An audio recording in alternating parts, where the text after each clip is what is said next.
Pepe Ortega, oh. Ganito ang buhok ano niya noon, di ba? May bigote rin siya. Ang date na to ay November 22, 2020 pa. Di ba sinasabi na siya yung nagpapatunay of the authenticity of the picture? Authenticity? Well, we never denied that the picture is real. Maraming nagte-text sa akin that I always say, totoo yung picture. At the minute, at the first second or first minute na nag-text sa akin, I said the picture is real, but the story is not.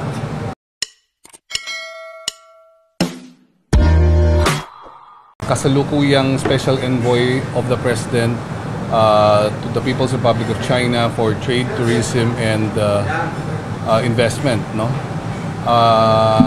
Nandito po ako ngayon dahil po gusto ko lang pong ipagpalinaw ang istorya naturang dun sa litrato na nakunan kasama si Cassandra Leong. Okay? Gusto ko lang ikwento na kami po ni Presidente at yung iba namin hong kaibigan ay madalas po kami dati pa po nag-travel at sumusubok ng iba-ibang pagkain at kultura ng iba't ibang bansa. So, pumunta-punta po kami sa Japan, no? So, doon kami ho talagang mas nagkakilala. Ngayon ho ay hindi lang ho sila makapag-abot, but then nagbigay naman ho sila lahat ng statement po nila at makikita nyo lang po sa social media, no? At ngayon po ay gusto ko lang pong pagpaalam na regarding that night, yung aming salo-salo ay isa sa mga naging dinner or bonding before pandemic. Okay? Malinaw naman po, no? At so ngayon kami parati ang buong grupo na yun. So yun lang, nagsasalo-salo kami for good food and culture. Now, yung gabing na iyon, kami ay nag-dinner at sumusubok ng pagkain. At nangyari lang po ay after dinner, may pinakakilala yung restaurant owner na hindi din naman alam namin kung sino. So, may mga kasama siya, pumasok na Chinese at humingi ng litrato sa ating presidente. Nung palagi ko mga 2020 pa po yun. Kung hindi po ako nagkakamali. Ngayon ho ay ang ating presidente naman ay pinayagan naman ho. The typical, pag sa Japan nga ho, kung nagta-travel kami o sa ibang bansa, kahit sa mga wet market, pag may nakakakita po sa amin, nagpapapicture din. So yun lang po, ganun lang kasimple ang storyang po yun. Pumasok, nakipagkilala at gustong kumuha ng picture at pinayagan at after that lumabas na po. So ganun lang po siya kasimple na storya at hindi naman siya yung komplikado, no? Hindi siya komplikado. Sino po yung nagpa-picture na Yung yun? ang humingi ng picture ay yung restaurant owner. Okay, yung host. Who is? Hindi ko kilala. Ang niyaya lang din ho kasi kami doon eh.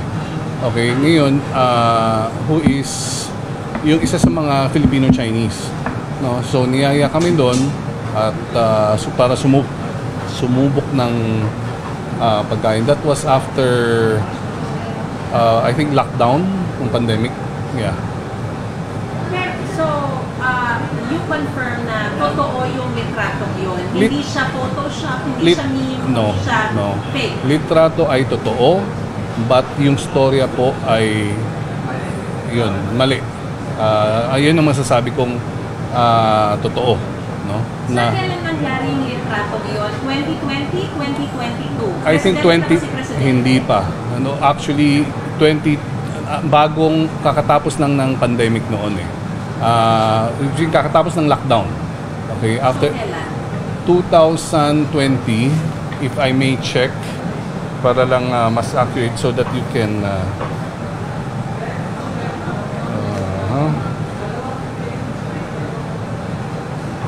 But nakakasigurado ako it's 2020, definitely hindi 2019 kasi 2020 naka-lockdown pa po tayo eh. No? But, sir, 2020 nangyari yung pandemic. So, ibig sabihin, Latter part ng 2020. naka-lockdown Hindi. pa po tayo. Let me check para lang sigurado. Para may basis lang ako. May ano naman ho to eh. May tawag dito. Teka lang Meron naman basis to eh. But is there other groups who focus with the president? Sorry? Then Mr. Marcos at the time. Other groups aside from this group? No, well, usually kami 12 kami. Usually kami ang kumakain, magkakasama. Actually, even sa Rockwell, meron din kami picture na nasa Rockwell. Kami lang. Minsan nasa Japan, minsan nasa Golden China, iba-ibang restaurant po. Ito specifically yung picture na to, nasan to? Ito yung nasa Hawhaw. Ito yung lumabas sa Kaya ho kayo namin dinala dito para sana ipakita hindi ko naman ho alam na sarado na pala po siya. So how dun sa 4th floor Yes. ng SMO1? Yes.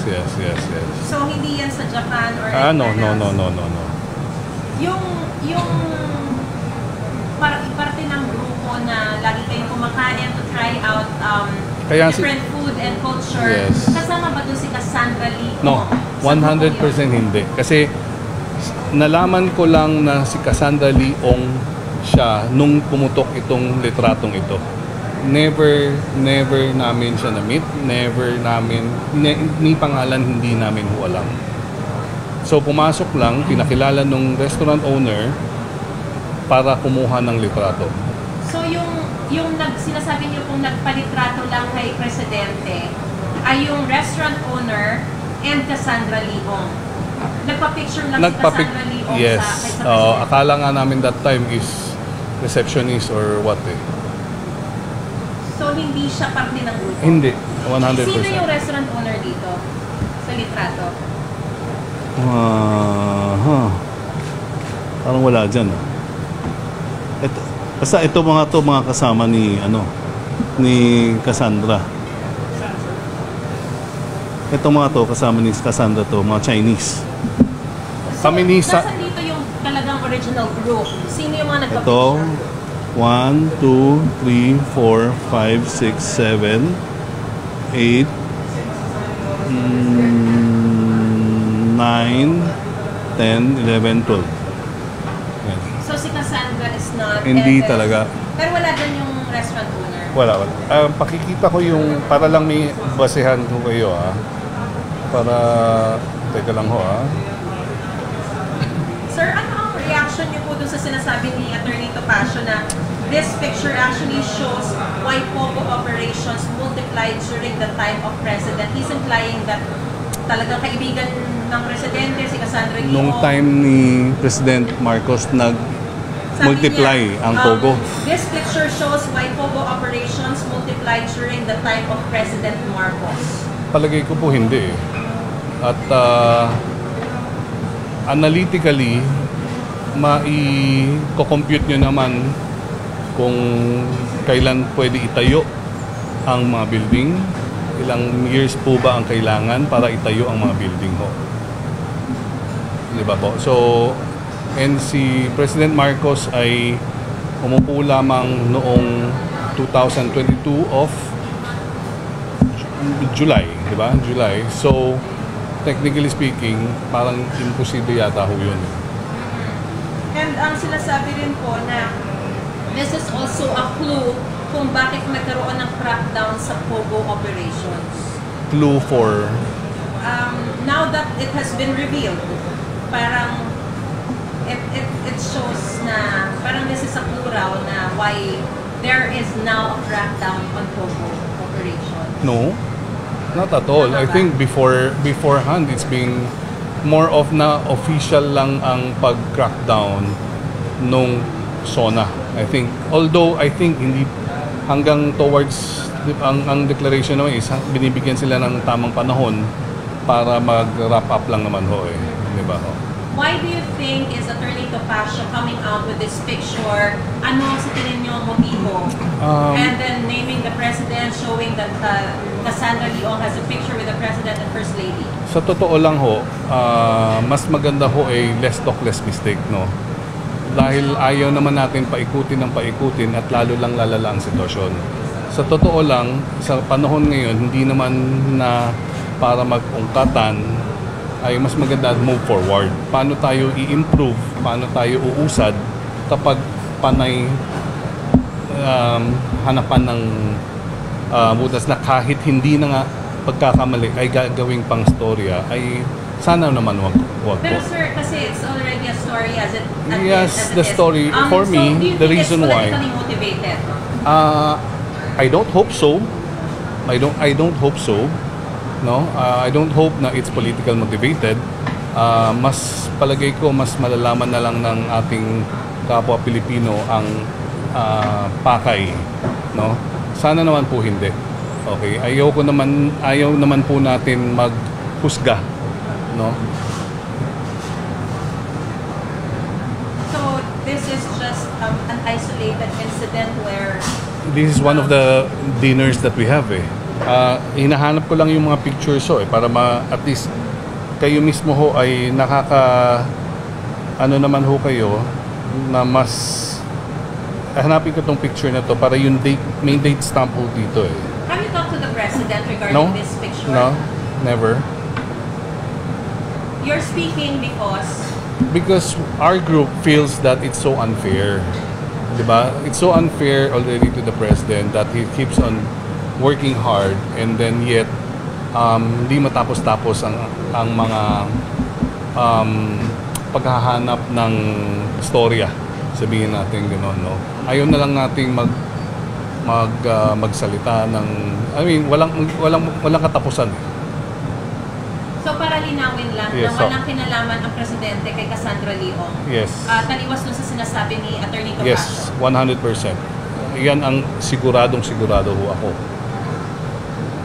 Hindi ko lang, sandali lang ho, para lang mas ma-improve lang natin tong... Siyempre mga private individuals dito, hindi ba sila take legal action against Attorney Topacio? Considering na Well, siguro kapag ganun-ganun, kaya nga ho kami nagsalita, para lang ho ay nananawagan na sana po move forward, no? Tignan natin kung hanggang saan ho. Siyempre, hindi naman ho tayo lawyer, no? So, let's see. Yung timing ng paglalabas nito na hinuli si Cassandra Leong, hinahanap sila Alice Guo. What do you think about this? With that one I don't know. These people are being arrested. Okay. Or I have no idea about it. Yes. Now they're showing a picture. I think it's of coincident. Cassandra Leong. I think it's coincidental.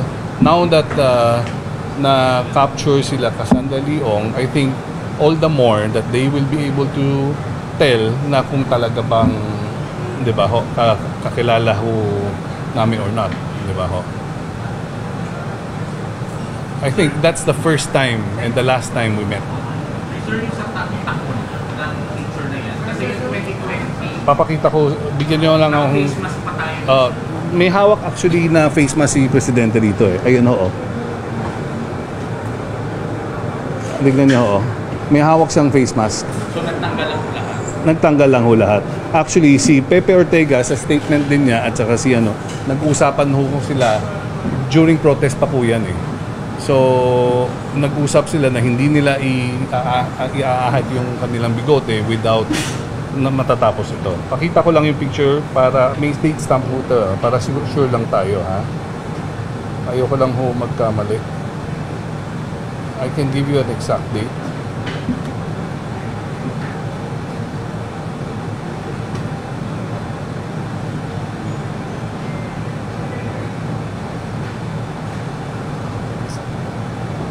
Sandali lang po Later, pakita ko sa inyo siguro yung may Japan, may iba-ibang lugar para makita nyo na kami-kami lang talaga.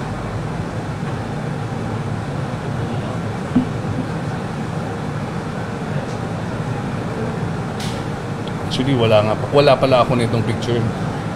But I can papakita ko na yung may bigote si Pepe Ortega para Sorry, asan kayo dito?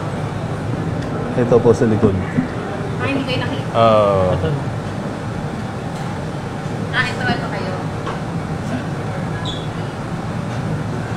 Ito kayo.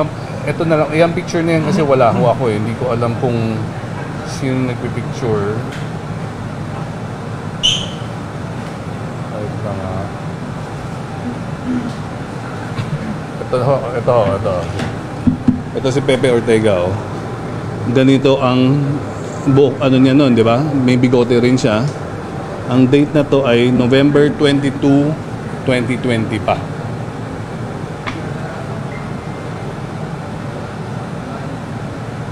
Ay, hindi. Oh, tama. November 2022. So, ito po ay somewhere around that Last time. part of 2020. December? November? November. November.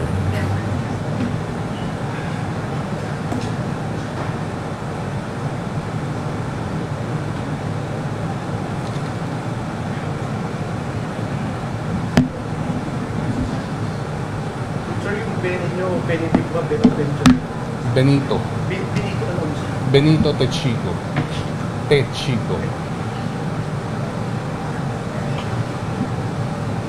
Presidential advisor of... No, special envoy of the president po to China. Sir, clarification po. You're speaking of because kasama kayo dun sa picture. Yes. That's because of the position you joined. Yes, because kasama ako sa picture. Kaming magkakasama at yung iba kasi ho nasa province, yung iba naman sa abroad. So we just nag-decide na lang ho kami na mag-print ng state, They kanya-kanyang wanted state. to come. Yes. And ito yung mga statements nila. Yes. Iba-iba ho ang statement sa ibaba. Oo. So, dahil hindi sila makakarating, Actually, may pahabol pa. May pahabol pa dyan. Kung mahihintay nila ko. Okay. Will you, Okay tayo? sir, Para mabot tayo? press any charges? I think Malayo ba or not? ako hindi naman tayo mahilig maghanap ng ng gulo. So ano lang naman tayo. Sa ngayon, I don't think so. No, not filing any charges. Sa ngayon, I don't think so. How about the others, sir? Have you talked to them? Natin kasi sa totoo lang kami yung forward-looking na magkakasama. Hindi naman ho kami para saan pa. 'Di ba po? I mean, kasi hindi naman ho tayo, hindi naman natin kailangan depensahan pa kasi wala rin patutunguhan eh. Sayang lang ang oras natin. Pero kung kakailanganin, di ba? Pero hindi naman siguro. Sir, we wish to add some more. No, wait, well, basically, I would just wanted to encourage lang na let's move forward.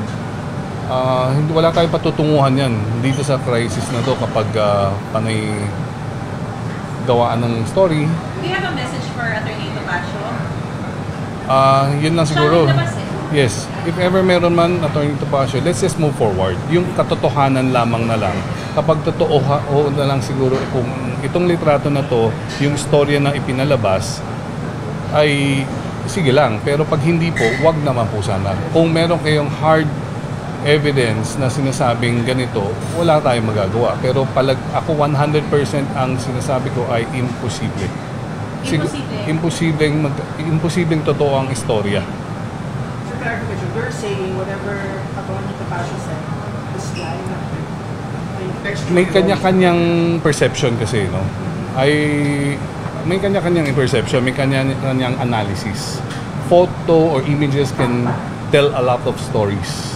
So we'll never, baka lang iba ho ang nag-advise, mali yung advice sa kanya, baka lang ho, no? Kay Cassandra, gusto kayo sabihin. Wala naman ho. Kasi ever since Si hindi ko Cassandra kasi nagsabi na siya yung nagpapatunay of the authenticity of the picture. authenticity, we never Yes, denied. denied that the picture is real. maraming nagte-text sa akin that I always say, totoo yung picture. At the first second or first minute na nag-text sa akin, I said, the picture is real, but the story is not. Ganun lang ako nagre-reply. Para unang-una ho, para lang, scientific na lang po eh. Ilan ho ang upuan dyan? Ilan ang taong nakatayo dyan? Doon pa lang ho, kayo na lang humusga. Kasya po ba ang lahat ng tao na yan dyan? Pero naupo si Cassandra sa tabi ni Jefe. Yes, kasi po sila yung guest na pinakiusapan ng host na umupo kung po pwede. Eh syempre, alam mo naman, very malambing naman ang ating First Lady, so she would always accommodate, di ba? So, even sa mga ordinaryong Filipina, kahit sabihin natin dito sa mga waiters and waitress, kung makipag-picture sila, papayag at ihahag pa niya. Again, yun, pagka na-experience nyo siguro, ay I'm sure maraming pictures. Si First Lady nakatabi ang waiters, waitress, kahit ano sa buong mundo, lalong mas normal na mamamayan, lalong mas malapit sila. Sir, clarification, you were trying to show us the picture nung may timestamp. Ibig sabihin, No, may copy kayo hindi, ng wala nga eh. picture or picture lang? Hindi ko, kala ko lang meron. Nung hinanap ko, wala. Kaya tagal kong hinanap. Kaya naghanap na lang ho ako na picture na may bigote. Si Pepe Ortega. Pero ho, ay wala ho akong kopya nitong picture. Kasi wala naman ng interest na magkaroon nitong picture dahil hindi naman, not for us, it doesn't mean anything naman. Yung mga picture ko ay kami-kami lang ho at hindi po namin ho pinapost din ho. Yung grupo niyo po na laging umalis to try out food And and culture. culture, kasama niyo si Presidente and First Lady? Minsan kasama, minsan hindi. That was before ngayon hindi na. Siyempre, no? Yes, pero Before, yes, kasama. Nauna is kasama namin si Presidente. Tapos si First Lady rin ho, meron din time na may kasama ko din siya. Pero nung time na yun, hindi na si Presidente. Hindi pa. Yun, 100% yun. After naging president, wala. Wala ng mga culture trips and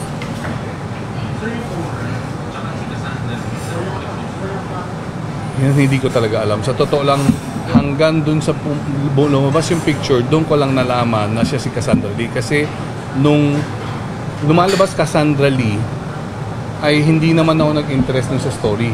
Kasi wala naman kaming interest dun. So hindi ko talaga rin ho alam. So ang hindi rin ako pwede mag-imbento, no? So hindi ko alam kung nung lumabas lang yung litrato, doon ko lang nalaman na okay, siya pala si Cassandra Lee. Naalala ko na may ganong picture na may pumasok. Kasi bihira naman nagpapaalam sa amin na may picture. So, yun ang masasabi ko. So, definitely, hindi kami interesado dun sa picture. So yung restaurant owner na yon, nung nakiusap na magpa-picture, kasama niya si Cassandra Lee. So, may iba pa. May iba pang Chinese. May iba pa. Pero isang grupo sila na parang Yes.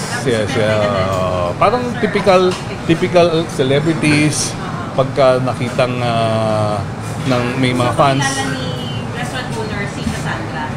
Palagay ko ho, 'di ba? Or baka po bisita rin po. Pwede rin ho. Pero ang malinaw, sir, nakiusap si Cassandra Kay restaurant owner. Yes. Hindi si Cassandra ang direct na I know. nagpa-picture No. kay Presidente. No. It was through the restaurant. Kasi hindi naman siya mag-bat it's in a VIP room eh. Hindi naman siya mag-bat, hindi naman makakapasok basta-basta yun. So nasa VIP room po yun. Yes.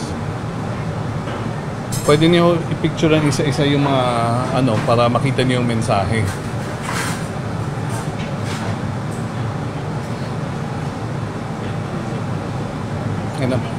Okay naman tayo? Wala sa lengthy conversation between... Nung pagpasok, picture, ganun. Okay lang. Ayan lang. Just the typical celebrities and knowing President Marcos, sikat siya sa Chinese, di ba? So, that's a very, very normal na magkakaroon ng fans.